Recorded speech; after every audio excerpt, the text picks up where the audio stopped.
कृष्ण जन्माष्टमी कथा। जन्माष्टमी का पर्व का भगवान श्री कृष्ण जी के जन्म के उत्सव के तौर पर मनाया जाता है।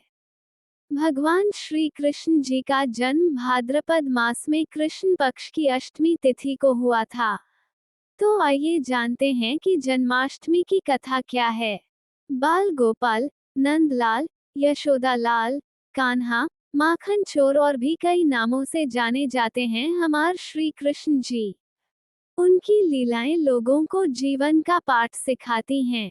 द्वापर युग में भगवान विष्णु के 8वें अवतार के रूप में भगवान श्री कृष्ण जी का जन्म हुआ। भगवान श्री कृष्ण जी के जन्म की कहानी आम जन से बहुत ही अलग है।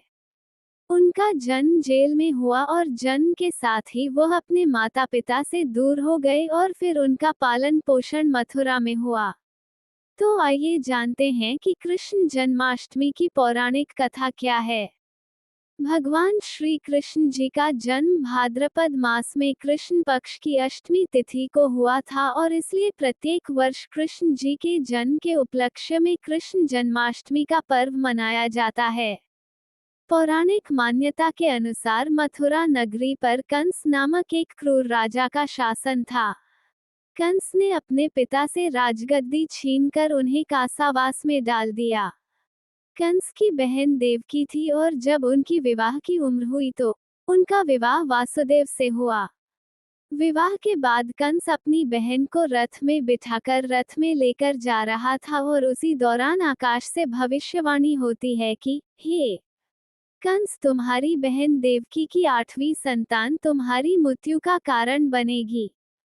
फिर कंस अपनी बहन ही हत्या करने के लिए आगे बढ़ता है और तभी वासुदेव जी कंस से कहते हैं कि जैसे ही हमारी कोई भी संतान पैदा होगी हम आपको दे देंगे, लेकिन अभी के लिए हमें छोड़ दो।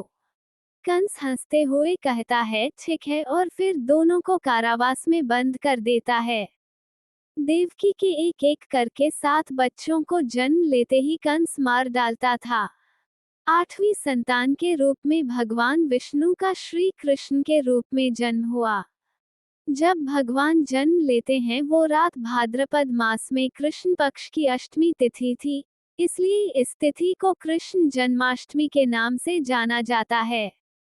भगवान श्री कृष्ण जी का जन्म जैसे ही होता है ठीक वैसे ही कारावास के सभी पहरेदार मूर्छित हो जाते हैं और सभी कपाट खुल जाते हैं। फिर वासुदेव जी ने श्री कृष्ण को लेकर अपने मित्र के घर जाते हैं, मगर उस समय बहुत ही अधिक वर्षा हो रही थी और सभी नदियां उफान पर थी।